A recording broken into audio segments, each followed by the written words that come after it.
Ladies and gentlemen, what is going on? It is your boy Noah Jones, and welcome to Today in HipHop. This is episode 10. Damn, it's been 10 episodes already. Jesus. And today's episode is sponsored by NoahJonesNews.com, home of the hottest artists. You know the rest, nigga. If you've been following, you already know to get down. Make sure you follow me on Instagram as well, at Noah Jones News. I have something going on right now that I'm going to talk about real quick before we get into today's headlines. I'm doing what's known as a producer series. A producer series is where I do an entire album with one particular producer. I'm looking forward to releasing probably like about six albums in the next 6 months. You know what I mean? Which is an unheard of work ethic. But, I think that the industry's changed, man. People like these producers, what they do now is, they out here selling these beat leases and they don't even care about their music. They have no catalog. 90% of them don't even hear the finished product of the songs that they producing, because once they get their little $15 for the beat lease, they never hear the finished record. And a lot of these artists that they working with, they don't ever finish the records anyway, but the producers don't care because they were only interested in the $15. So, I'm trying to change the game. I'm trying to rearrange the way people think. I'm trying to show the value in producers, and I'm trying to show that producers can produce a whole album of some heat and the whole shit be fire and everybody wins. So, that's what I'm doing right now. It's called the Producer Series. That's what I'm working on. Today's news. We got some Jay-Z news. We got some Amber Rose news. We got some City Girls and Cardi B news. We also have Centoya Brown news. I'm not sure if you're familiar with who she is, but she has an interesting story, and I'll touch on that also. So, first thing we're gonna talk about, let's talk about your man Hov. Jay-Z's been doing a lot of things lately, which is fantastic. I don't know how he's getting it done. He's got his hands in every fucking thing. You name it, Jay-Z's name is attached to the shit. He keeps making move after move after move, and he keeps affiliating himself with a lot of different people. Now, the new news is Jay-Z is partnering with the NFL to oversee entertainment, social justice, activism. Jay-Z and Roc Nation have partnered. I'm so excited. I like when I hear Hov news because it's an inspiration. When Jay-Z does some shit, it lets you know that it's possible for us to transcend just rapping. We can become moguls. We can get our hands in, like Jay-Z's an exception to the rule. A lot of white folks don't like us in these type of positions, and Jay-Z, because of his power, he's able to overcome all the stereotypes, adversity, and the racism and do what they don't want us to do. So let's start over. Jay-Z and Roc Nation have partnered with the NFL as their new live music entertainment strategist, according to a report from the New York Times. In this role, Jay-Z will produce the Super Bowl halftime show, which is crazy because those Super Bowl ads, they pay like $2 million just for an ad. So can you imagine the bag that Hov is gonna get just for coordinating this shit? Says that he will produce the halftime show, and Roc Nation would also be part of the NFL's social justice campaign by contributing to the league's Inspire Change initiative.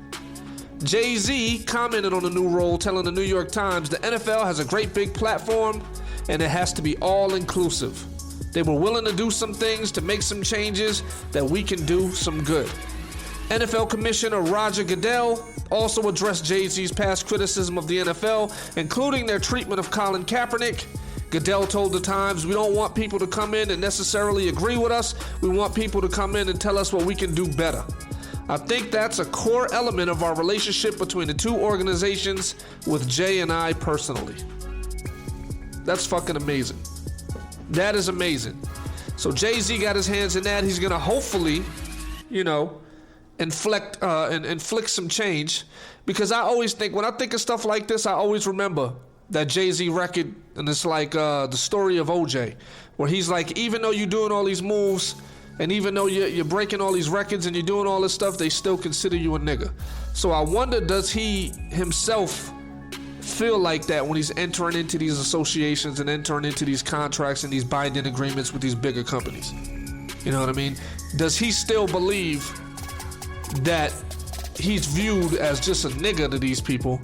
Or did he just create that record, you know what I'm saying, just for the people on the outside to listen. You know what I'm saying? Just to separate himself further from the regular people. Like, that song could have been a distraction. So I wonder, does he really feel like that? You know? Or does he actually go into this shit like, look, you know, these niggas don't care about me, so I'm gonna go ahead and get as much out of this situation as I can get. You know, because they don't care about me. So, I wonder. Alright, anyway, let's move on to Amber Rose.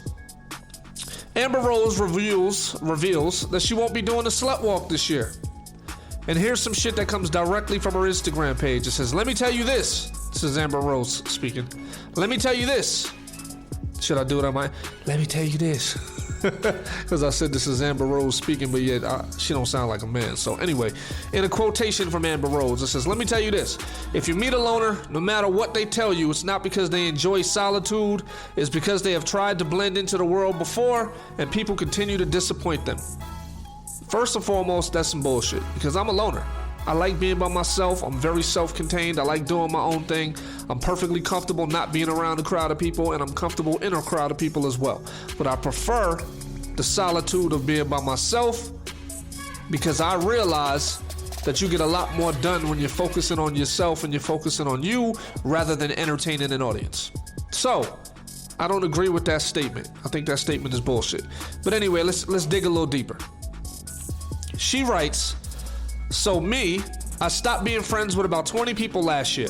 I've had friends steal jewelry and money from me, sleep with my boyfriends behind my back, male friends lying and telling people we were sleeping together, alcoholic drug addict friends, abusive friends, toxic personality friends, and I even had a friend call social services on me twice for no fucking reason, only to sue me for calling her and cursing her out. When I found out it was her, shaking my head. That phone call cost me $168,000. Man, the list goes on, you have no idea. The funny thing is, I never snitched publicly on anyone. Ain't that some shit? People may not know this, but I'm extremely unproblematic. I don't start fights. I don't do drugs. I'm as sweet as pie and constantly getting walked all over. I'm so happy God has blessed me with a new baby and an amazing man to help me through all the turmoil. That's why I've been laying so low during this pregnancy. No toxicity will be tolerated over here, only positive vibes. Fake friends and their weirdo shit, I'd rather have my family and my team. P.S. This is also why I'm not having my slut walk this year. Sorry, I just have to protect my energy and peace. Well, alright. First and foremost, Amber Rose, you are a hoe. Nobody gives a fuck. The people that are doing this shit to you, they don't respect you. And why do they not respect you? It's the way you slept your way to the top. Kanye, Wiz, whoever else you was fucking with that wasn't really popular in the strip clubs you was working at. These strip club bitches is hoes. They will do whatever it takes for $1. So you mean to tell me that all the travels that you walked and all the niggas you fucked and all the people you slept with and all the people you did a lot of crazy shit with, you don't believe that that's the reason why these people are treating you the way they treating you? You know, there's a saying, let a hoe be a hoe, treat a hoe like a hoe. Never make a hoe a housewife. So when you have situations like this, you know, you organize something called the slut walk. You're taking pride in the fact that you're a whore. Why would you think people will respect you? You see what I'm saying? When people respect you, they don't do certain shit to you. So fact of the matter is, none of these people respect you. The people in your circle don't respect you because you used other niggas to come up, so they're using you to come up. It's a cycle of life. Karma, that's how it goes. So when you're doing shit like this, you're organizing a slut walk, you're making women proud to be whores and sluts and all that other shit and damaged women, and you're offsetting the balance of good women there are lots of good women out there that see this type of shit and they're like, yo, this, you know, they ruining it for us good women. And that's a fact. So when you have situations like this, you know, you sleep your way to the top, you bounce from nigga to nigga, you know, you was fucking with 21 Savage, smelling his underwears and shit, talking about, I don't know what it is, I just like to smell my man's drawers. You're disgusting, yo. I would never, ever, ever give a broad like this the time of day. I don't care how she looks, she has no fucking morals.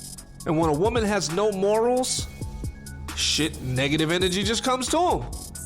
You do dirty shit and dirty shit smacks you right in the face.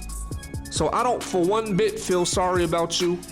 Feel sorry for you or feel sorry for the shit that you're going through. Obviously, you probably don't care about my opinion, but the way you portray yourself and the way you do things online and the way you project yourself in the public, that's how people are gonna see you. That's how they're gonna view you. You may be sweet, who knows? But from the outside looking in, you're an advocate for hoism. You're an advocate for hoes. And what did Snoop tell us Snoop told us a long time ago, we don't love these hoes. The shit don't change since it's 2019. We don't love these hoes. And that's a fact. So now, let's move on to, I need some water. I need some motherfucking water. The City Girls, Cardi B, and more.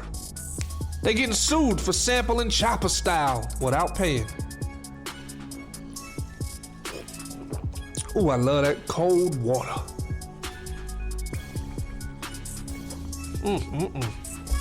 Cold water. Check it out. According to reports, the producer who made the Chopper Style beat, DJ JMK, is suing a bunch of rappers who use bits of the track without compensating them. JMK is saying he should have been compensated for the use of his beat, but never received any money despite people making big hits from the track. Some of those people include Cardi B and City Girls, who used the track for their song Twerk, Yo Gotti, and more.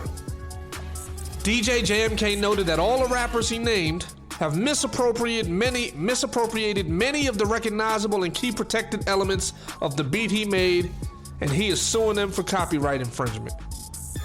Go ahead, brother, as you should.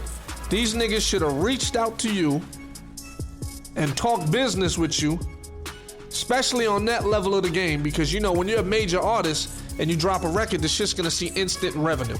A lot of these producers are struggling, and any little bit that you can give them will definitely help them.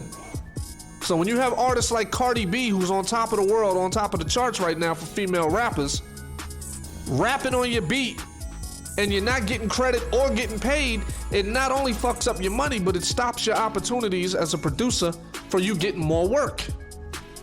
So he should sue all these motherfuckers. Sue them all. Because what they should have did was, they should have got their business shit correct. See, here's the thing. When you're an up-and-coming artist, a lot of up-and-coming artists don't focus on the business aspect because 98% of them realize that they're never gonna make it anyway, and nobody's gonna hit a fucking record, so they don't care about taking care of the business portions. They're just recording tracks to record tracks, and if they get lucky and one of them shits take off, they deal with it later. That's just the mind state. It's usually like, they'll have to come get me, they'll sue me or whatever once I blow up, but 99% of these niggas don't ever make it nowhere. So they don't care. That being said, Cardi B is already an established artist with a record label, with hit records. She should be clearing these samples and clearing this other stuff as well as these other rappers that this nigga's suing. So, my man, DJ JMK, sue the fuck out of all these niggas. Put yourself on the map. Make enough money to feed your family because of this shit. And then negotiate with these artists and other artists alike to continue to do good business. It's not your fault, brother, I understand. To be honest, you could have kept this shit quiet and just sued these people. You didn't have to put the information out there for everybody to know, but still in all, you're doing the right thing, brother. You're doing the right thing. Make these people accountable. They stealing your shit. And here's another thing. Famous rappers steal from up-and-coming artists all the time. There was a situation where Tory Lanez was allegedly stealing from up-and-coming artists too. Stealing flow patterns, stealing rhyme schemes, stealing all type of shit. So a lot of these major artists, there was even something back in the day where Fab stole the whole nice from somebody in Canada or some shit like that. You know what I mean? So it's like these artists, you think they're not paying attention to you, but they are paying attention to you. And if they're not paying attention to you, somebody on their staff or somebody that they know is paying attention to you. So what they do is they hear your shit, either put them onto it, or in Fabulous's case, maybe one of his homeboys was going, nice, because he saw this other nigga doing it in Canada, and then Fab just adopted the shit and started doing it on all his records. You know what I'm saying? Maybe it was an homage to his homeboy, but his homeboy stole the shit, so who knows? Or maybe, like I said, maybe Fab stole it himself. Who knows? But these big artists steal from local artists all the fucking time. You had You had what's his name? Young Thug. He stole that's my best friend concept from an up and coming rapper herself, like Tokyo something or whatever her name was. I don't know her name. I'm not gonna do the research on it. But anyway, just adds to my point that these major artists are stealing from local artists because they also believe that nobody's ever gonna hear the shit. But with the power of the internet, everybody's able to find everything nowadays. So yeah, if a nigga steal your shit, sue the pants off the motherfuckers. Especially if you try to reach out to them and they not, they're not responding to shit. All right, let's go into this last story. Cyntoia Brown revealed to be married to Pretty Ricky's J Long. You remember that group, Pretty Ricky? They had that smash hit, Ride on Me or Grind on Me or some shit like that. It was a fire record. Everybody was loving that group. You know what I'm saying? So, Cyntoia Brown, if you're not familiar with her, she made headlines. She got released from prison. You know, they granted her clemency because she was sent into prison. She was sentenced to life in prison, actually, at the age of 16 after she was found guilty of murder. She was the victim of a sex trafficking ring, and she killed the 48-year-old man who picked her up to have sex in self-defense. So she killed the nigga that introduced her to the sex trafficking life. She went to jail for life, and then they basically pardoned her. You know what I mean? So as she was released, it was revealed that she left prison with her husband, who is J Long from Pretty Ricky. Now, nothing against their situation, but personally, she's damaged. She's really damaged. She's damaged mentally. She's damaged goods. And I wouldn't be leaping into a relationship, let alone marrying somebody with that type of backstory. You know, the fact that she killed somebody lets me know that she's capable of murder. Of course, everybody's capable of murder, but she did the shit before. So there's a certain level of complacency and comfortability that comes with that because she's already done it. You know, usually when people kill, they usually kill again. So I couldn't be comfortable with that. You know what I mean? I couldn't be comfortable with that at all. He's a washed up artist, so I don't know if he's just doing this shit for clout or whatever the case may be.